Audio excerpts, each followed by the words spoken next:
All right, everybody. Well, hey, my name is Chris, and I'm super excited to be here. I'm super excited to kick off the new year. All right, who's already lost their New Year's resolution?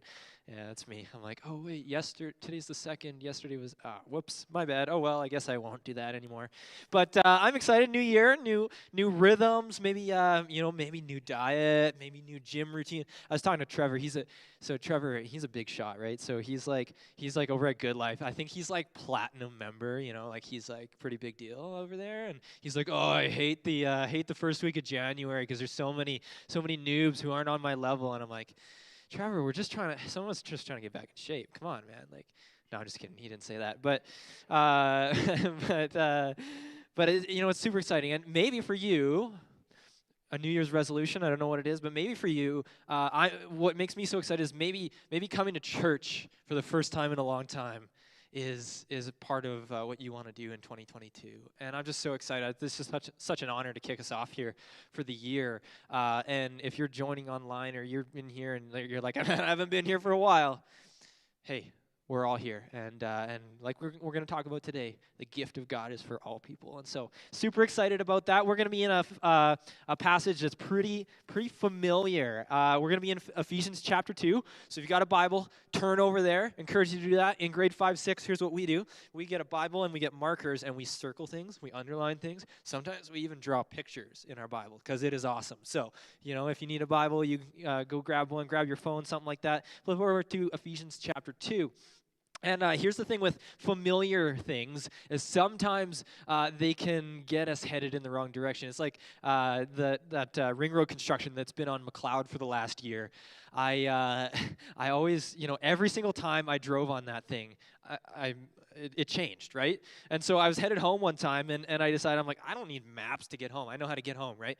And so I go on, and you know how you used to exit off to the right, like in order to come back east, you'd exit off to the right, and then you turn left at the lights, right? So I'm like, yeah, okay, sign says still go that way, and I turn off, and I'm like, uh-oh, the lights are gone. and I was so rattled. I'm trying to get maps going and trying to get me back home, and that I was so rattled, I missed the next two exits. By the time I got turned around, I was at Red Deer Lake. So, yeah, I was like, man, if I would have had my skis with me, I would have just called it a day and kept going to Bragg Creek. But I didn't, so but I got home a little late. But that was okay.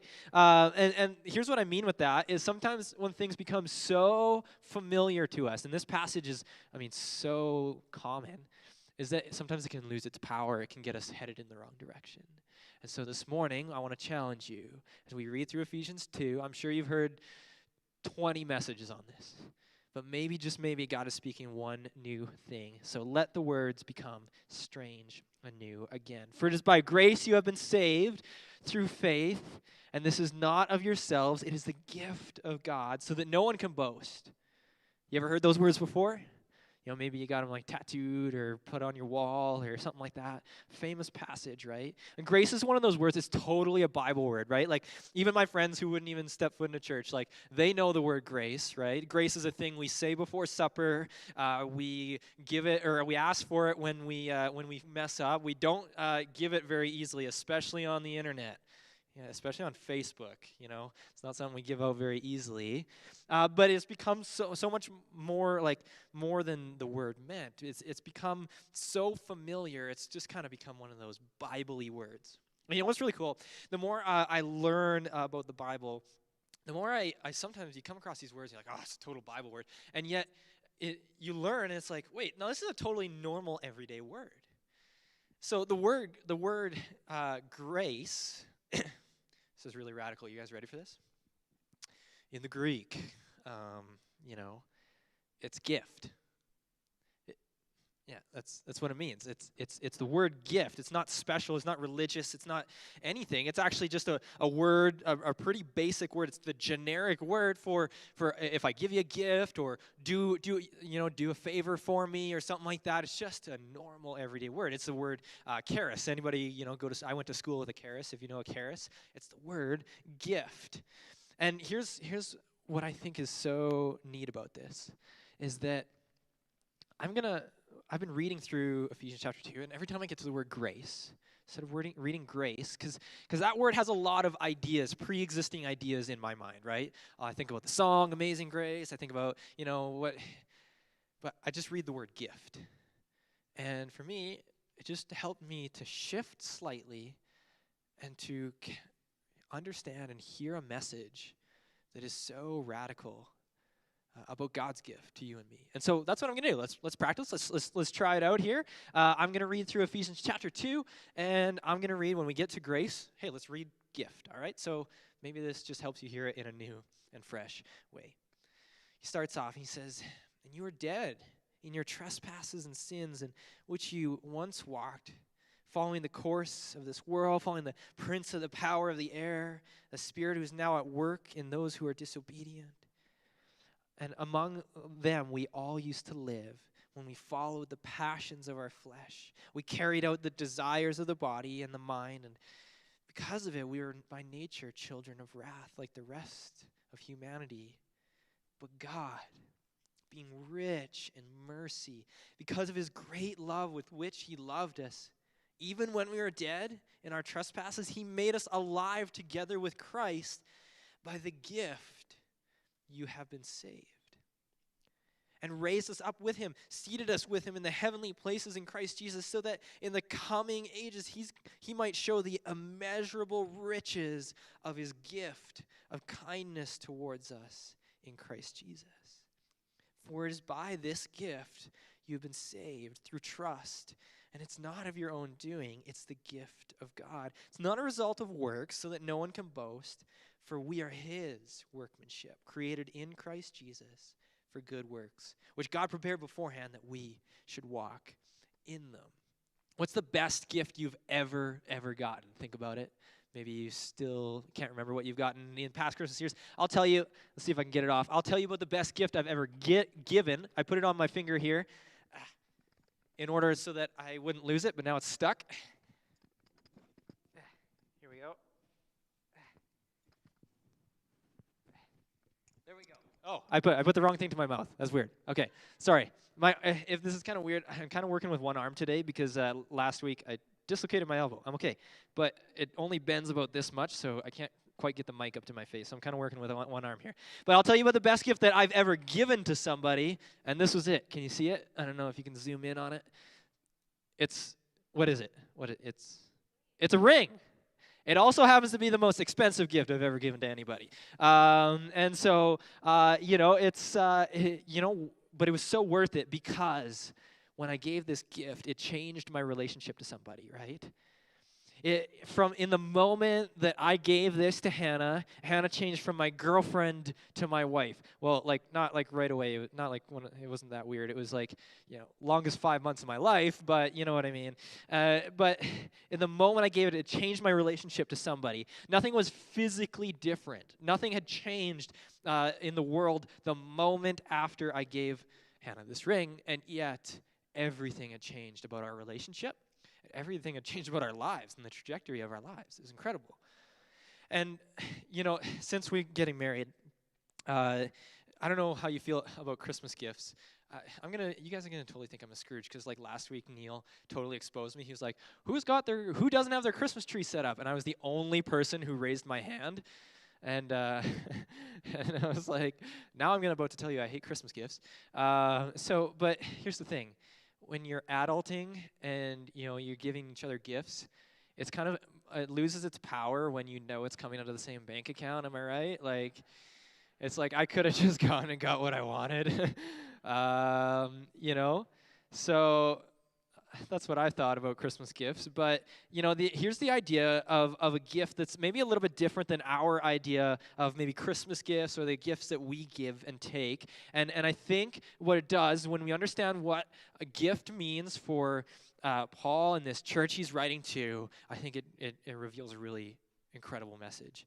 Because see, when if you're part of our grade 5-6 classroom, if you're not, that's too bad because you're missing out. It's a ton of fun. We talk about this is when we read the Bible, we're going on a time traveling mission. Because here's the thing: the writers of the Bible, they have different values. They see the world differently. They have a different language, and gifts is definitely an example of that. Now, in our country, 2022, the best gift is often one that is given without expectation of return, like given freely. Like maybe, you found out somebody paid $1,000 for you to cover your tuition. Absolutely incredible, amazing.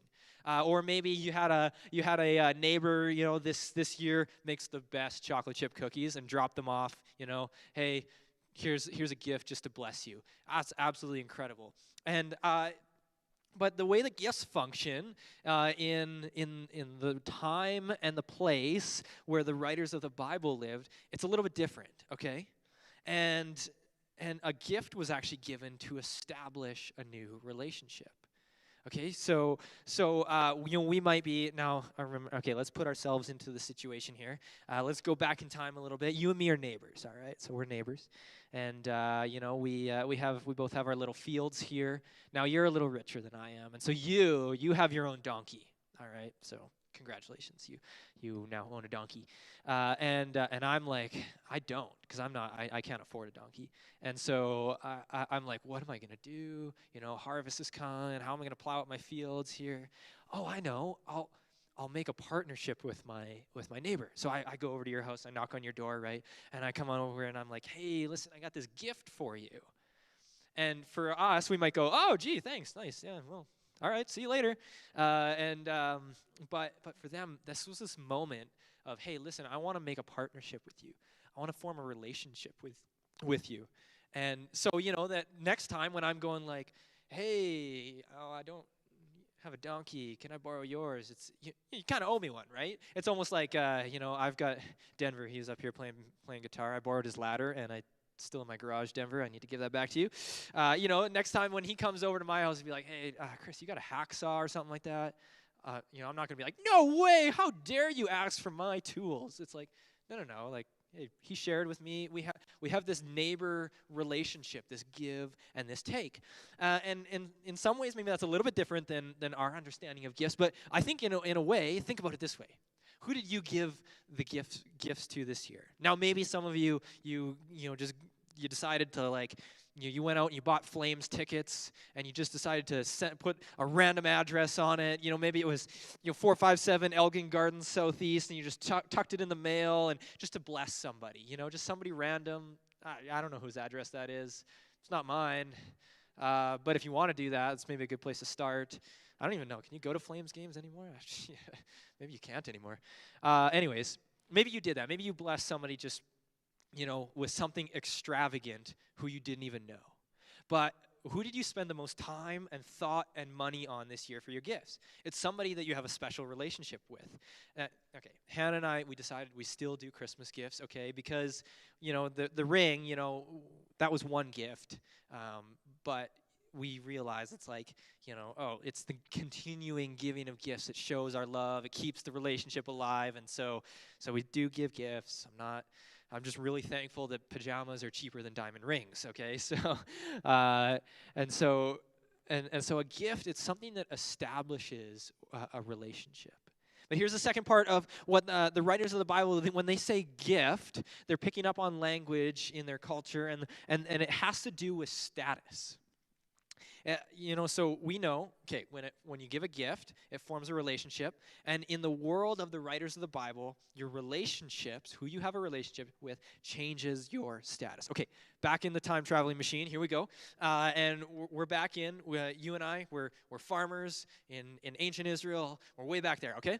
And so say, you are a middle of the road kind of person. You're kind of middle class, wealth, status.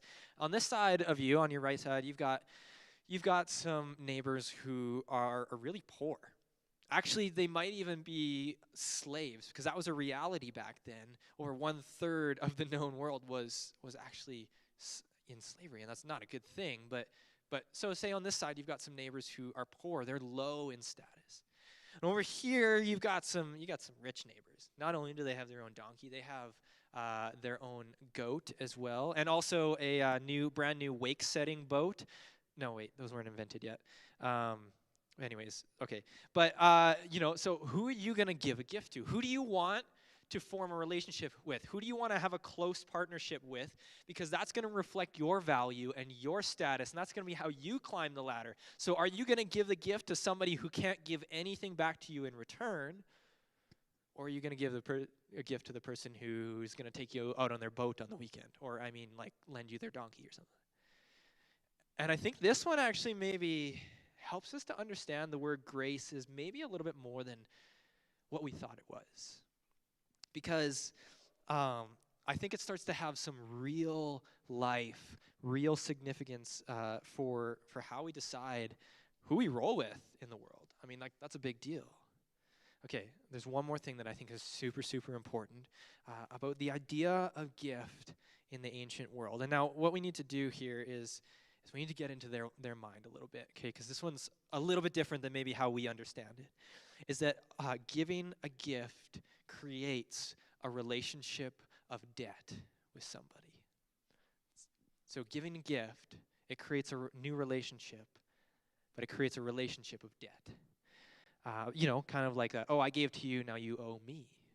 Kind of deal. And I don't know if anybody's ever been to one of those countries where, they tell you, don't take a gift from anybody. Like, don't take it. Don't do it. All right? You're the tourist. You're walking along. Wow, these people are so nice. They're all giving me stuff, right? It's like, oh, wow, I feel so welcome. And they're like, don't take anything, because you know what's going to happen is the next day you're going to show up and you're going to open your door. There's going to be like 5 people there expecting a gift, and you're the rich person, so they expect a pretty nice gift. Or you're going to accidentally find out that you were proposed to marry somebody because you took it. And it's like, whoa, wait a minute, That's actually kind of how the idea of gift works in a lot of cultures today. Is this idea of creating a relationship of debt. When you give with the expectation of return, right? I think we have to be careful here because, I love how C.S. Lewis puts this. He calls it chronological snobbery. This feeling that all of us are feeling right now, like this idea that we look at different people in different times and we feel like, I don't know, we're better than that. We're more advanced. We're different, right? But just one of the things that we say a lot, if you're in grade 5, 6, you know this, because when we're out in our classroom, we talk about this a lot. When we open the Bible, we have to be good detectives, right? So before we make any judgments on what something means, we need to understand first all the facts. And one of the facts about the Bible is this, is that the Bible hardly ever explicitly tells us what is right and what is wrong. It just tells us what is happening, okay? Most of the time, it's just, it leaves it up to you to figure it out and goes, hey, here's what happened. Now you got to figure it out. And I think this is a significant step because when Paul uses this word grace, this word gift, he's not using a religious word. He's just using a normal everyday word that maybe he heard in his culture. So maybe he's out in the marketplace and he overhears people talking about this. Maybe he's working and building some tents with a partner and he hears about this or maybe he's hearing this at his house church and he's going. But what Paul does is he takes an idea that exists in the culture and he flips it on its head because for him, he sees that the gospel of Jesus turns our culture upside down. I think this is really significant. If you're in here this morning and maybe you're not a follower of Jesus and you're just trying the church thing out again, it's New Year, trying it out, I think this speaks a really powerful word to us is that we don't need to choose a different style or say special words. Like I get this all the time when I tell people what I do. So, I said I dislocated my elbow the other day, so we're waiting for the ambulance, and the guy who's waiting for the ambulance with me, he's like, oh, so what do you do for a living? Because he's like, oh, are you going to be out of work because of this, right? And I'm like, oh, I'm a pastor. I work with students. It's super fun, all right? And he's like, oh, okay, I guess you can still praise the Lord with one arm. And I was like, what? Like, what? Is that what I do? Like, that never came out of my mouth. Like, that's not what I said. But this super non-religious guy, he's like, oh, this guy's a pastor. If I say this is what it means to be a spiritual person. And I was like, what? That seems weird. I think it also speaks a powerful word to us, maybe if you are a follower of Jesus here, is that the way that we engage with God and the way that we share God with others is in the normal rhythms of everyday life. See, the writers of the Bible, they don't have this idea that there are spiritual things and then there's normal everyday life things. Paul takes an idea in his culture and he shows how the gospel of Jesus flips the idea on its head. So let's understand. So what did Paul mean by grace or gift? So a gift was something that established a relationship between two people. Who you give gifts to matters because that changes your status or your your importance in the world. And a gift, it creates a relationship of debt. Now that can be good or bad, depends on the character of the person that you have a debt with, right? And this is how Paul sees that the gospel turns it on its head. Is that God, the King of heaven, has offered a gift to all people. He's offered it to you. Now think about what that means. Again, go on a little time traveling journey. Church didn't used to look like this, right? So imagine you're sitting in one of Paul's house churches, and across the circle, you got the guy, your neighbor here, the guy with the donkey, Then you've got, maybe there's somebody else who's there and they're a slave. And maybe there's somebody across who's Jewish, and maybe there's somebody across the circle who's a Roman centurion, like a high-ranking Roman officer. And you know what's crazy? In any other circle, these people would be considered enemies. They wouldn't consider themselves equal. There'd be a pecking order, right? And yet something about the person of Jesus, something about what he did and what he taught and who he is, changed everything about the way that Christians started to relate to one another and their social status. What changed? Well, God offered a gift not based on somebody's status or importance or what they could give back or on whether they were a good person or a bad person.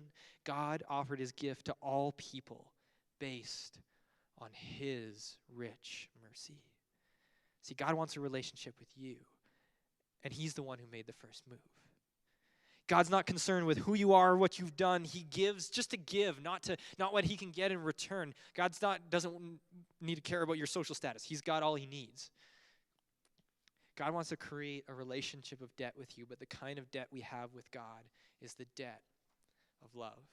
And I want to focus in on that one there for a minute. We don't have a ton of time here this morning, and so there's a lot of things to unpack, so I'd encourage you to go back and read over Ephesians chapter 2, but I just really want to focus in on that idea of a debt of love. Because for Paul and the early Christians, it changed everything about the way they lived. And here's what makes God's gift so radical. If you and I accept the gift, the relationship that we enter into with God, the gift of Jesus Christ, we become into a relationship of debt, of never-ending love. The debt that we now have is the debt that God is going to give us his unwavering commitment even when we don't give back. It's that kind of debt that, I don't know about you, but that's the only kind of debt that I kind of want to get more of, a never-ending debt of love. I think this challenges us a lot today because a lot of us think that we're free. We don't want to be owned by anyone. We don't want to owe anyone, right? And so I think a lot of us, we see following Jesus, entering a relationship with Jesus as hard. Like it's like, oh man, it's restricting and I can't do what I want and I got to follow, I got to, show up at 11 o'clock on a Sunday. I'm like, I want to sleep in. Well, you can show up at 6 next week. There you go. You can still sleep in. I think this quote, I've been reading a book over Christmas. I think this quote has really captured me because the writers of the Bible, in their mind, nobody's free. You always have a master whether you know it or not. We all have a master who we are in debt to, but what is the character of that master? Is that person gonna lead us towards death, or is it gonna lead us towards life? This is the quote. It says this: "This is the power of our choices, our decisions, and our habits." Anybody trying to change their habits this new year? So this is the power that these things hold, for good or for evil, to index us towards freedom or slavery. And here's the part that really got me. In the beginning, we have a choice, but eventually we have a character. See, nobody's a completely free individual. We all have a master, whether you recognize it or not. And at first, we have a choice on who we serve, but eventually we find ourselves in debt to a character. We all have a relationship of debt, but what is the character of that person? Is that person going to lead you towards your good? And I think what this tells us, and why the gospel is so radical, is that it tells us that God actually wants to move us into a different relationship, to move us from a relationship of debt to sin and desire, the flesh. The early part of chapter 2, Paul says, you were dead because you followed the course of this world. You followed your flesh. You followed the spirit that is now work in those who are disobedient. And he wants to move us out of that and into a new one and into a debt of never-ending love. And here's the most radical thing, is that this debt that we have, it changes us from takers into givers. I got here little. This is our tug of war rope. All right, so this is maybe afterwards you can challenge Trevor to a tug of war. I can't. I got my arm, So there you go. We can have a little tug of war after. That'd be fun. We're not gonna do that right now. But when Hannah and I got married. A wise friend, he came alongside us, a mentor of mine, and he said, listen, Chris, marriage is like a give-a-war, not a tug-of-war. He said, the idea isn't that you pull and pull and pull to get what you need, but that you actually give, and you see who can give more, who can give faster, who can give to the other person. That stuck with me. I was like, oh, it's deep, yeah. And as a young married person, I'm like, yeah, I can do that. I can give. Yeah, that's my calling. Is I'm supposed to give and meet her needs and do the thing that she needs. And then you start to give in life. Now, maybe you're not married, so just apply this to wherever you're at. You start to give in life, and you give and you give and you give. And if nobody's giving back, you start to get to the end of the rope. And you start to get afraid. And you start to go, whoa, like, hey, listen, I need to look out for me here, too. Like, who's looking out for me? I'm getting to the end of my rope. If I keep giving, I'm going to not have any rope left. And nobody's giving it back to me. And we get afraid, and so that's when we start to take. That's when we start to get what I need and do what I want. And I mean, hey, if you're married and you know exactly how this goes, like, I don't need to explain that to you. And here's what happens when we enter into a relationship with God, when we accept the gift of God. Here's what happens. Instead of just this rope, and now I want you to imagine that this rope goes on and it doesn't end, but it goes on for infinity. I love how Paul puts it here in Ephesians chapter 2. He says, God is rich in mercy. God's like the Jeff Bezos of mercy, which I take that back. I take that back. That's not a great analogy because I feel like Jeff Bezos has some evil vibes to him. Like he's totally like a Bond villain or something like that. But the point is, what I mean, God's not going to run out. God's not going to stop giving because God's not going to run out of rope. And here's what happens here's how this actually transforms our life, is that God starts to give, and he starts to give, and he starts to give, and he starts to give, and it's like, whoa, like I'm starting to hold, so I got to get some, I can't hold any more of this. I got to start to give it away. I have a relationship of debt, but it's a debt of never-ending love that I keep getting from God, and he keeps giving and giving and giving, and eventually I'm like, okay, I can't hold any more of this, and God doesn't want it back. He's like, I don't need it. I got everything I need, and he says, you need to go and give it to others. And that's how the gospel transforms our life. That's how the gospel turns this idea of gift in Paul's culture upside down. Instead of giving so that I can get back, instead of giving so I can climb the social ladder, I realize that I have received more than I can ever give away. And so it gives me the courage to give and to give and to give, even when I start to run out of rope, because I know that I'm never going to run out. Because God is rich in mercy. And I just wonder what would happen if we embraced that. in this room or at home?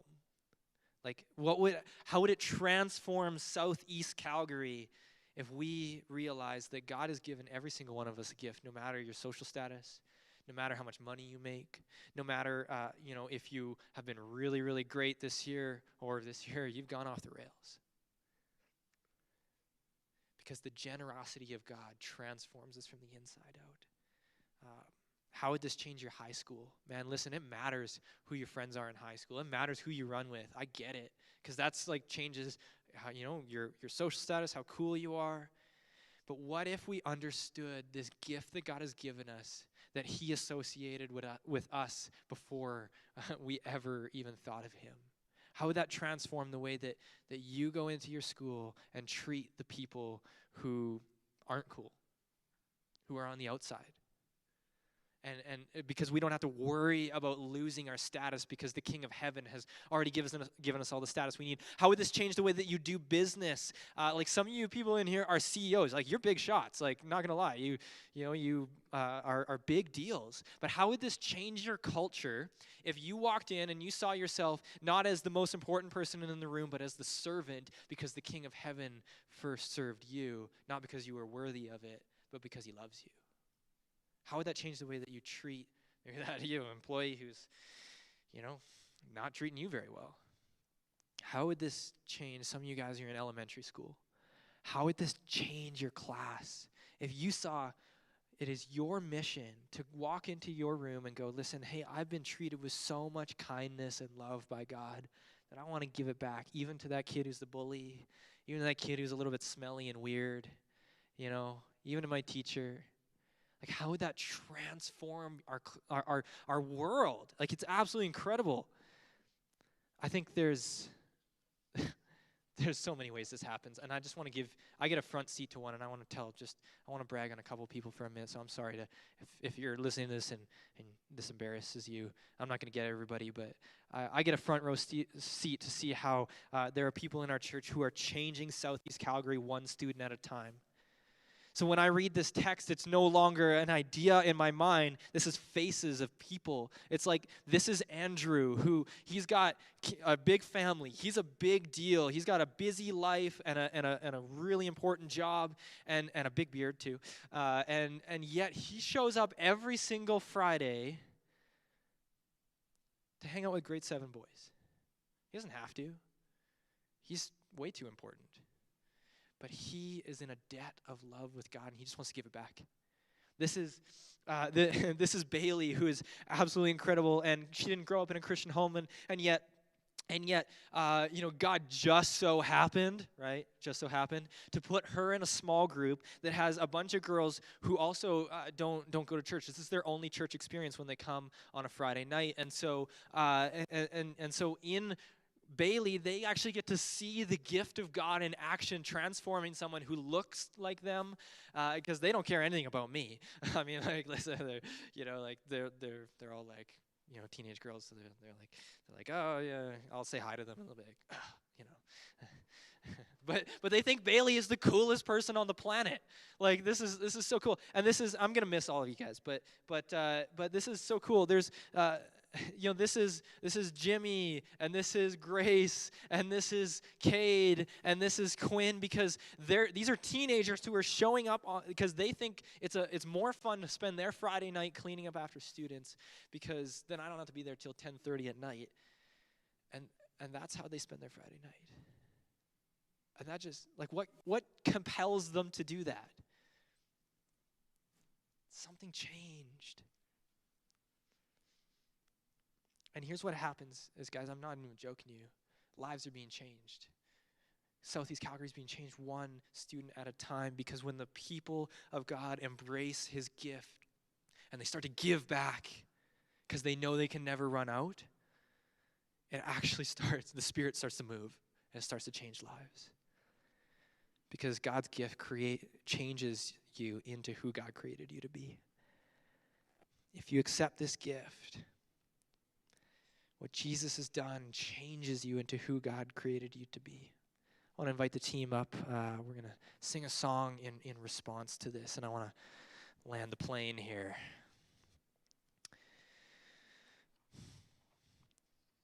Because I want to ask you, what's keeping you from opening God's gift? If you're maybe you're here, you're not a follower of Jesus. I don't know your story. You're listening online. You're not a follower of Jesus yet. You're not sure. You're just checking stuff out. I just want what's keeping you from opening the gift? What's keeping you from accepting it, stepping in? I know it costs a lot. You're walking into a debt, but you're walking out of a different one and into a debt of love. And if you're a follower of Jesus here, what's keeping you from giving that back and just sharing?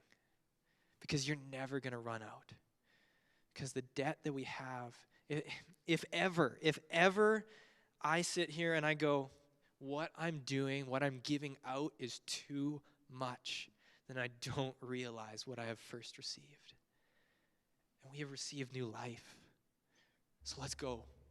Let's start passing it out. Let's start passing out the grace. Passing out the gift. The grace. The gift. Because listen, guys, we don't have to worry that God's ever going to run out. He's not going to stop giving. He is rich in mercy. And I think this is what we need for 2022. You should do the diet thing. I'm not saying you have to do it. I'm not saying you look like you need to do a diet. You should go to the gym more if you want. Not saying you have to. Whatever your resolution is, you should do that. Maybe it'll make you just a little bit healthier or happier or whatever it is.